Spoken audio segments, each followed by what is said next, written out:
You say communicating with women in your country is difficult, but you'll go to another one where there's a language barrier and try to find a wife and or a girlfriend. So you're willing to put in the work to be with a woman from a different country, but you can't figure it out in your own country where you guys share the same language. At some point in time, you have to self-reflect and figure out what your true issue is.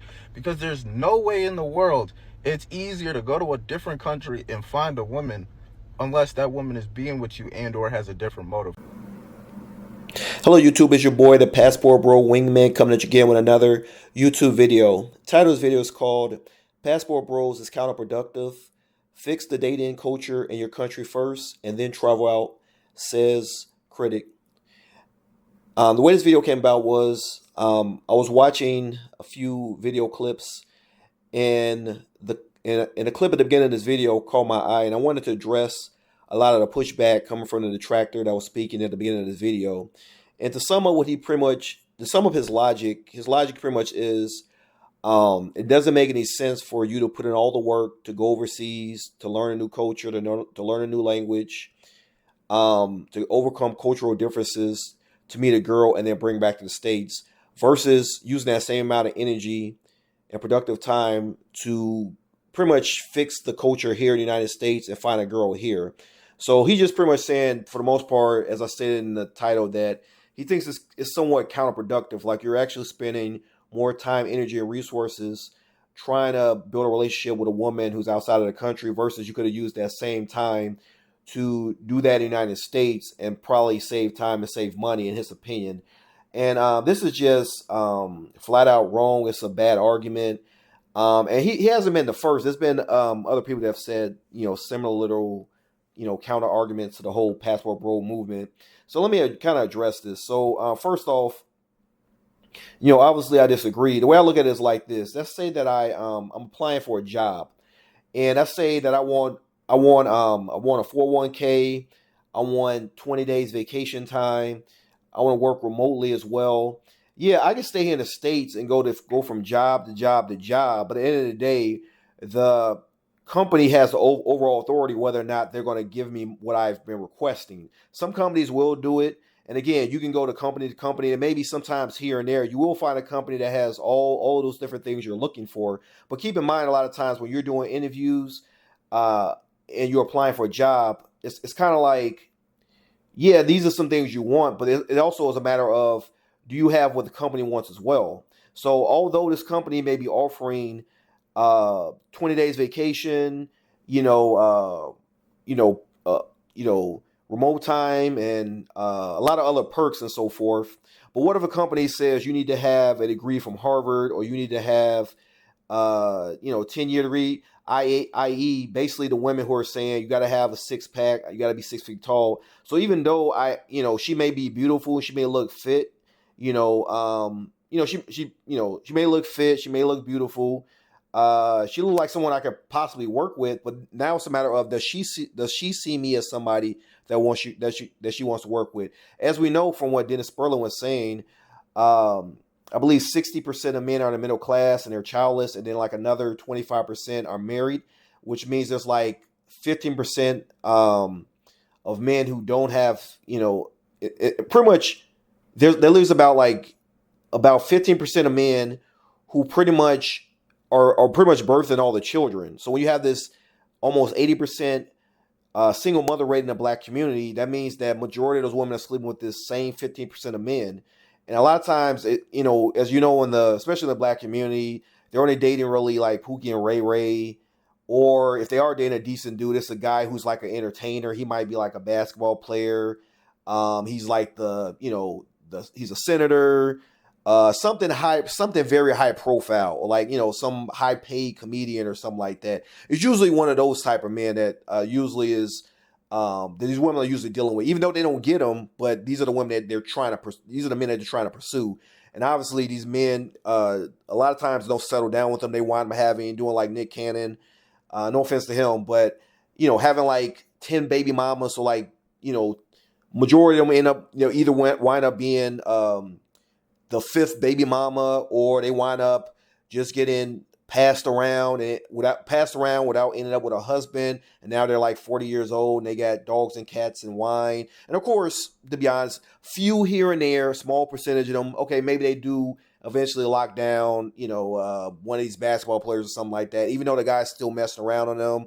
And eventually, as we know, with 70% marriages being initiated by the woman, eventually they're going to do like what's the girl's name? They're pretty much gonna wind up divorcing the guy because he's messing around with her and so forth. So now she comes with all this baggage and she wants to come back and get the other 85%, 85%, well, not minus the married men, the other 61% of single men who don't have any children. So now she wants to come back and bring all that baggage, and we're supposed to look at that as a good deal. So my thing is this: to go back to the guy's point, why sit here, deal with all that, and use all your time and effort cleaning up a woman, doing all this stuff, when you can really just go overseas or go to another country where the women are fit friendly, just like the women, just like some of the women you may want to pursue here. But there's pools and pools of pretty women. As you know, there's obesity issues in the United States. So really, it's to the point where all you got to do to be considered attractive is just be skinny. Versus in these other countries, they don't eat the same foods we eat. So a lot of women are well in shape, they look great, and there's a surplus of them. As you know, when there's a surplus of something, you can't demand the same amount of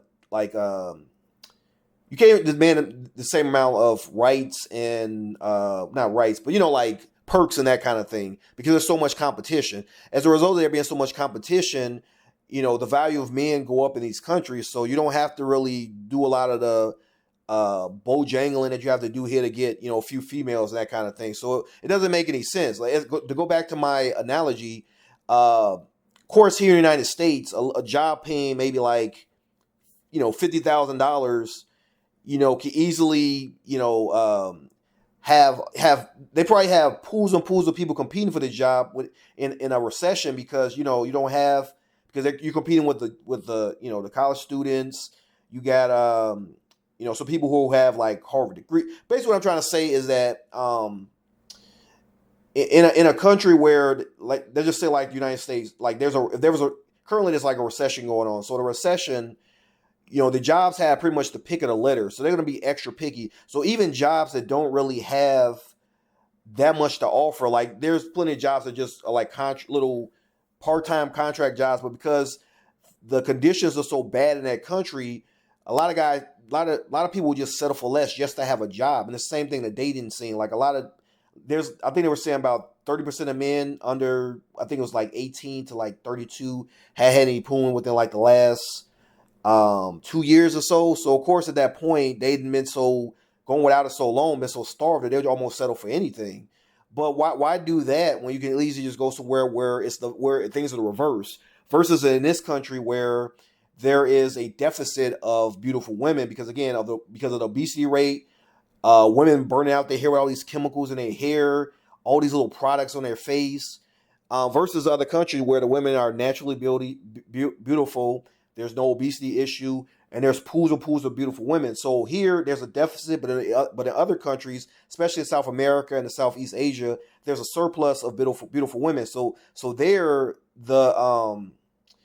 put it this way, they're, for the most part, they're happy to have a guy who's willing to look after them, provide for them, give some type of like leadership, provide some type of leadership, watch over them and so forth. They're happy to get that because in their countries, they're not really spoiled. The men there kind of have the pick of the litter. The men there are very, very spoiled, because beauty there is very plentiful. So it's not, so they're not, so there's not going to be as much simping going on there. Versus here in the United States where men are thirsty, you got simps everywhere, but you're not going to have this issue in some of these other countries. Yes, there are unfortunately simps everywhere. Because think about the guy in one of these countries who literally is maybe almost homeless, doesn't have anything going on. He really has no choice other than to try to possibly, simp a little bit just to get some attention. But the thing is, there's no social nets and so forth. Feminism isn't out of control in these other countries as it is here in the United States. So in many cases, the guy really doesn't have to do that. And not to mention the fact that the red light activities are legal there. So if a guy's ever really thirsty or so forth, he doesn't really have to simp for any woman. He could just, take care of his business for the most part. So what I'm saying is to go to this guy's argument, he's saying why don't we just kind of like struggle it out with the women here? But again, you have movements like MGTOW, you have SYSBM, which is just guys in general kind of standing the ground and saying that for the most part we're not going to settle for less, we're not going to put up with this. We're going to do what we got to do to kind of find a woman of our dreams. So a lot of guys technically are doing that. Passport Bros is just another how can I say it? It's like another branch of the manosphere. Like you have, like I said, the MGALs, and then you have the SYSBM, and now you have Passport Bros, and you also, you have like the red pill space as well. But basically, what I'm trying to say is, it's just another. It's another. Let's just say, like I would say, Passport Bros are kind of like the cousin. We're kind of like the cousin to SYSBM or even MGAL. Versus in MGAL, they do the opposite extreme. They're just not going to deal with women in general unless she comes on her terms. We kind of do something similar, but the only difference is that we haven't completely cut off women. We still believe that they can kind of be salvaged and fixed. You just got to find a location where those type of behaviors and traditions and wifey, like cultural behaviors are like nurtured and nourished and celebrated and that kind of thing. So we just believe more in that, but it's all kind of related in the fact that all of these branches believe somewhat that you need to have some type of standard, and we're no longer just taking leftovers. You don't take leftovers. That's pretty much what all of them pretty much saying for the most part. We don't take leftovers. We're gonna find a woman that is perfect for us. Or in MGAL's case, they're gonna say I'm either gonna find a woman I want. I'm not gonna find, or I'm gonna be happy on my own for the most part.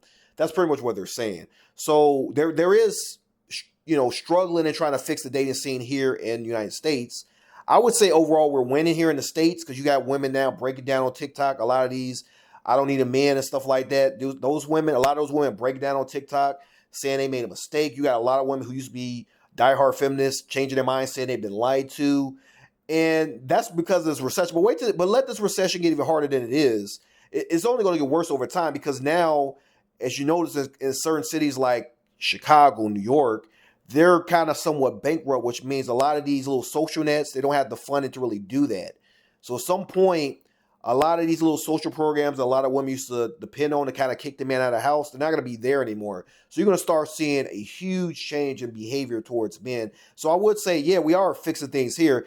But again, in the meantime, who knows when this whole thing is going to be completely fixed? It might take 10, 15 years of this. We don't know. We don't know how long we got to keep this pressure on to kind of fix things. In the meantime, I think it's better that you get your passport, go where it's already fixed. You just go there. Why waste your time doing that? I think life is hard as it is. A lot of guys, especially that watch my channel, you guys working like, 40, 50, 60-hour shifts. 60 hours a week, stressful jobs where you're doing hard work and labor. Why would you want to come off that and then come home to a mouthy woman, or have to go out into like a club or like the dating scene and deal with a bunch of like, just hard-headed, masculine women? Like, who wants to deal with that? Versus instead of putting your strength and time into that, just save up a little bit for your next trip. Take a trip over to Southeast Asia. Go, to the Philippines. Go to Thailand. Or if you're a person you kind of hate those long trips, make your way down to Brazil, Colombia, Dominican Republic. Come down to one of these countries and find your wife there. I just think it's simple. I think that's simpler than, because again, we can't force the women in the States to get on our program and behave in a manner we like. At the end of the day, they have complete freedom. They're free to do whatever they want to. At the end of the day, why would you want to force somebody to adhere to like your standards of programming? I'd rather have somebody who wants to be on my programming than somebody I have to force to be on my programming. So that's what we're saying. So to answer this question, that again, to go back to my analogy about the jobs, if I'm an employer, right? Do I want to? If I'm employed, do I want to keep dealing with this employee who keeps coming to work late? They feel like they don't need this job. They can go anywhere they want to. Or do I want to mess with this? Maybe there's foreigner over here that says, hey, I'll do the job. I'll do it for less.